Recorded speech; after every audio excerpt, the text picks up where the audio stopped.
Hello everybody, it's Multi-Wrestling Guru here. Here's my first prediction list for the 2013 pay-per-view Extreme Rules. And I'm going to start you off real quick here.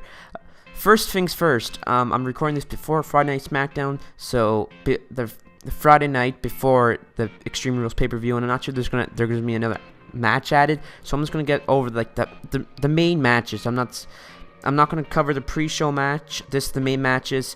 It's most likely AJ Lee versus Caitlyn is for the Divas Championship is going to be on that card, but we're going to have to wait to see till the actual pay-per-view comes up. So I'm just going to cover the main matches. And I want to start off with the most likely is going to be the main event of this pay-per-view: WWE Champion John Cena versus Ryback in a last man standing match. Now, I'll give my thought on this match. John Cena has the Achilles tendon injury.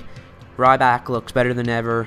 They're really edging on Ryback to come over this victory, but in reality, my prediction is John Cena is going to win. As much as I'm a John Cena hater, I do not like John Cena's wrestling ability whatsoever, but he's going to come out with the win. It's unrealistic to see Ryback coming out with this win because Ryback, it's too soon for Ryback.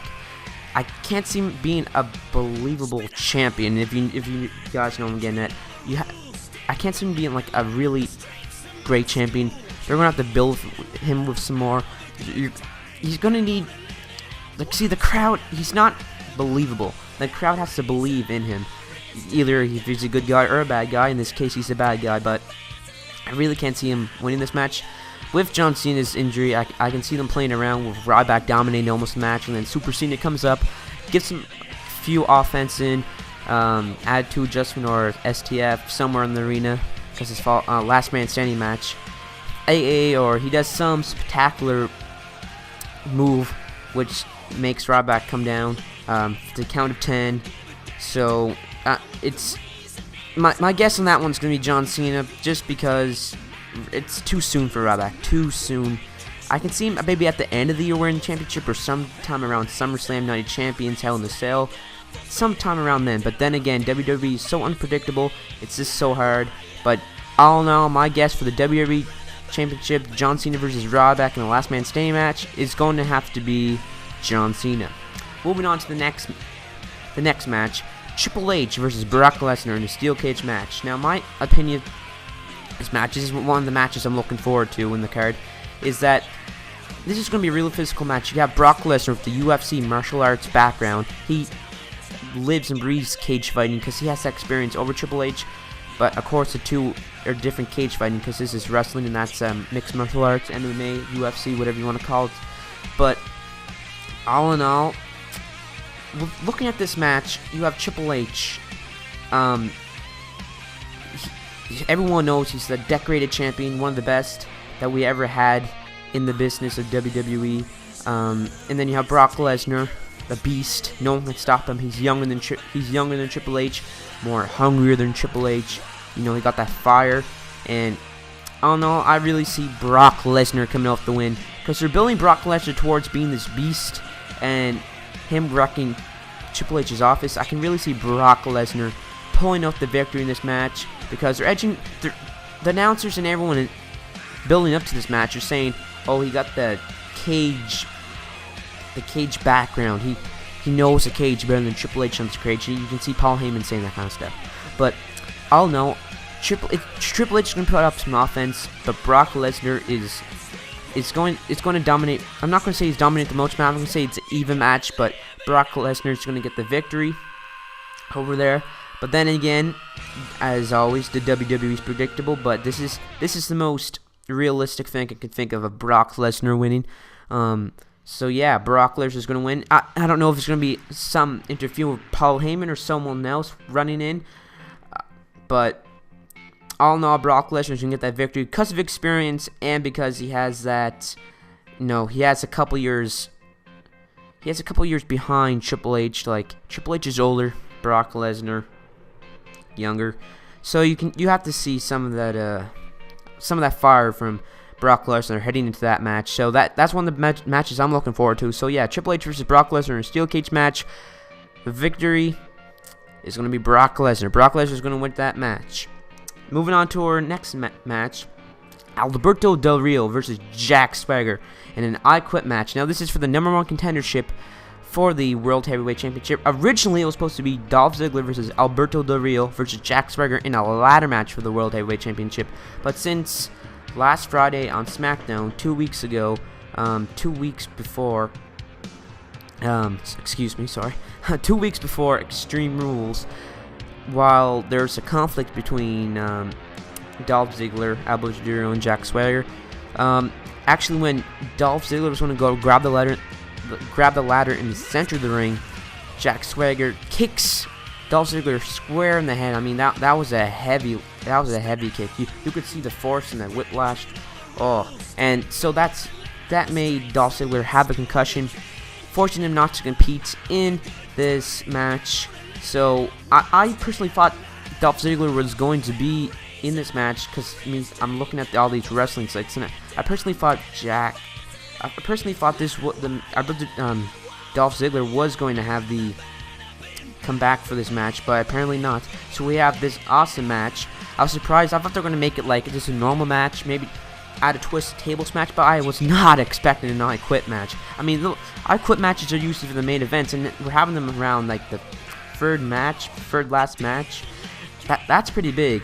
I mean, an I Quit match, this is shaping up to be one of the best Extreme Rules cards ever, because we have a lot of great matches and a lot of great stipulations for the matches, and it's not even done. We could see some more matches actually made at the Extreme Rules pay-per-view, as WWE is commonly known to add a couple more matches in their pay-per-views without anyone knowing. Like, I have a feeling we're going to see a tables match between maybe the Intercontinental Champion, Wade Barrett, because he's not scheduled for this pay-per-view. But we have to wait and see. So yeah, we're going to have to wait and see for that pay-per-view. All in all, I think Jack Swagger is going to come up with this victory in the I Quit match, because they're building. Look, if you saw a couple weeks ago on SmackDown, no disqualification match between Alberto Del Rio and Jack Swagger, and Jack Swagger actually came up with a clean victory. There's little interference. I'm saying little because there was a little bit of interference between Alberto and Jack Swagger, just qualification match on a couple weeks back on SmackDown. But all in all, Jack Swagger won cleanly. And the past Raw before Extreme Rules, Jack Swagger won cleanly against Dolph Ziggler's heavy, Big E Langston. So you can see, and they're not really building up Alberto Del Rio as much as they're building up Jack Swagger to this match. So all in all, I see Jack Swagger come up with the victory in this I Quit match, and I see at the next WWE pay-per-view, the new pay-per-view called Payback, I actually see another triple threat match happening. I see Jack Swagger versus Alberto Del Rio versus Dolph Ziggler, but you never know. Jack Swagger is going to come up with this win. So Alberto Del Rio versus Jack Swagger in an I Quit match for the #1 contendership for the World Heavyweight Championship. The winner is Jack Swagger. So heading up to another match I'm looking forward to in this card. It's a United States Championship match. Kofi Kingston, United States Champion, taking on Shield member Dean Ambrose. Man, when I heard this on Raw, I was jumping on my seat. Dean Ambrose, United States Championship match already. And, well, he's not even a year in WWE, and he has his United States Championship match. Personally, in my opinion, because Dean Ambrose is one of my favorite wrestlers. As you can see on my photo from my channel, Dean Ambrose is on there, a younger Dean Ambrose. And personally, my favorite pick, and the person who's realistically going to win this match, is Dean Ambrose, because this is what's going to happen. As we know, here, I'm going to get into two matches right now. We've got Team Hell No, the WWE Tag Team Champions, taking on the Shield members Seth Rollins and Roman Reigns in a Tornado Tag Team match. And if you don't know what a Tornado Tag Team match, it's basically when there's no tags. All members of each team are in at the same time, and whatever team gets the first pinfall is the victory and the new tag team champions. So let me get into this. I personally think the Shield, Seth Rollins and Roman Reigns are going to win this Tornado Tag match to win the WWE Tag Team Champions. Let me get into this a little bit more. With the United States Championship match, Dean Ambrose is going to win the United States Championship, and we're going to have every Shield member hold the championship at the end of the night at Extreme Rules. And I think that's going to be a breaking moment for the Shield. And of course, Dean Ambrose being the sort of leader of the Shield, and we have him winning the singles title of the United States Championship, and we have the Shield Seth Rollins and Roman Reigns win the tag team championship, that's going to really boost them up higher. And once time goes around, we might see Dean Ambrose winning the Intercontinental Championship or possibly another championship. I'm saying, of course, it's unrealistic for him to win the World Championship or the WWE Championship just yet. But as time goes on, of course, we all know he's going to be a future WWE or World Champion. But that's in the time to come. This is not yet. We have the baby steps for Dean Ambrose and the Shield. But all in all, the Shield are going to come out with all the championships. The Shield is going to come out with the WWE Tag Team Championship and the United States Championship. So those are my two matches I'm covering right off the bat. So the Shield going to have the WWE Tag Team Championships and the United States Championships at the end of the night, and I guarantee you that that's going to happen because it's the most realistic possibly thing that's going to happen. So let's move on to our next match. Sheamus versus Mark Rndy in a strap match. There's not a heck of a lot I can say to this match. My personal opinion, this is one of my... I guess I can say I'm looking forward to this match, but not as much as other matches because...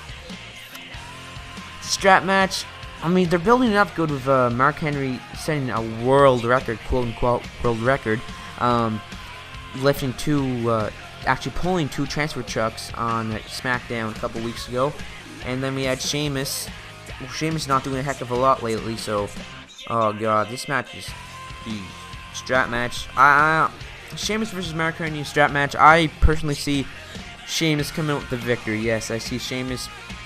Just because WWE is going to build him up to be one of the top baby faces in the industry, and I can't see Mark Rndy winning. I can't see Mark Rndy winning, but I can't see him winning this match. I have to see Sheamus winning this match. It's because here, if you see last year, Sheamus had the best winning record in all of the WWE last year. I don't know, it was something crazy number. He had very little losses and a whole bunch of wins. And you probably know, guys, why, because the WWE creative team, or Vince McMahon probably, is pushing Sheamus to be the next John Cena. I'm not saying he's going to be the next John Cena, but they're pushing him to be the next John Cena. They're pushing him to be the babyface of SmackDown, or Raw, or just the babyface in general for the WWE. And to do that, they're going to make him win the strap match against Mark Rndy. So all in all, there's not too much I can say for this. I'm not really looking forward to this match. I kind of am, but I'm not really looking forward to it because I know it's going to be a slow match, a few highlight reel spots, but all in all, it's going to be a slow-paced match. The crowd's not going to be into it as much as, say, Alberto Del Rio versus Jack Swagger in an I-Quit match. So all in all, I see Sheamus versus Mark Rndy in a strap match. Sheamus is going to win that. So let's move on to the next match.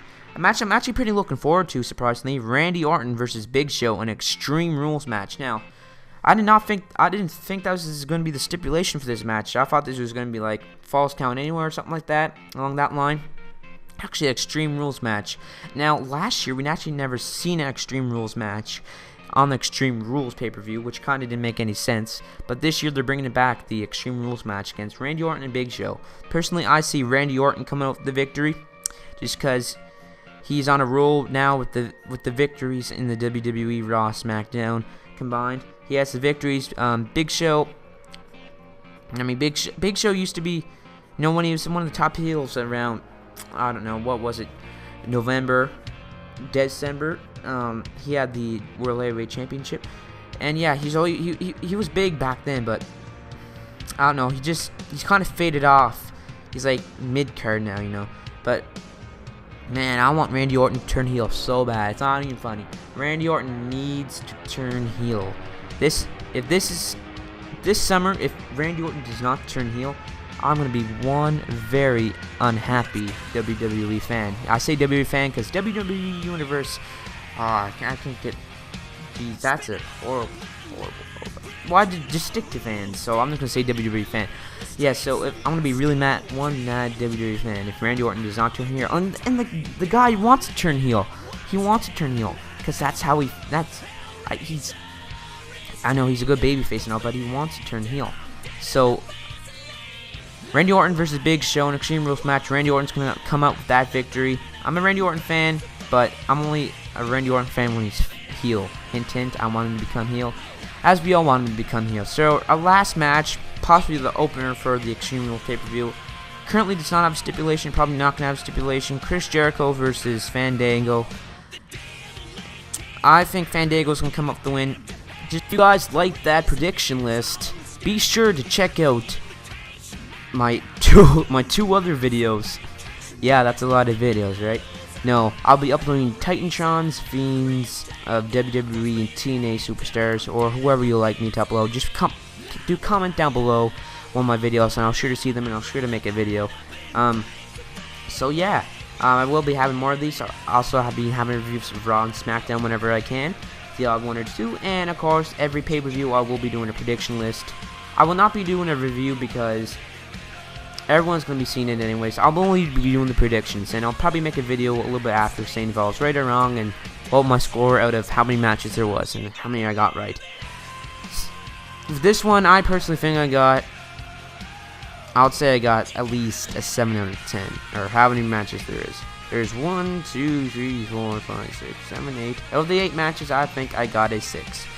Well, that's all. If you like my video, subscribe. As always, Multi-Guru. Stay tuned, wrestling fans. Multi-Guru is going to come back shortly. Have a nice day.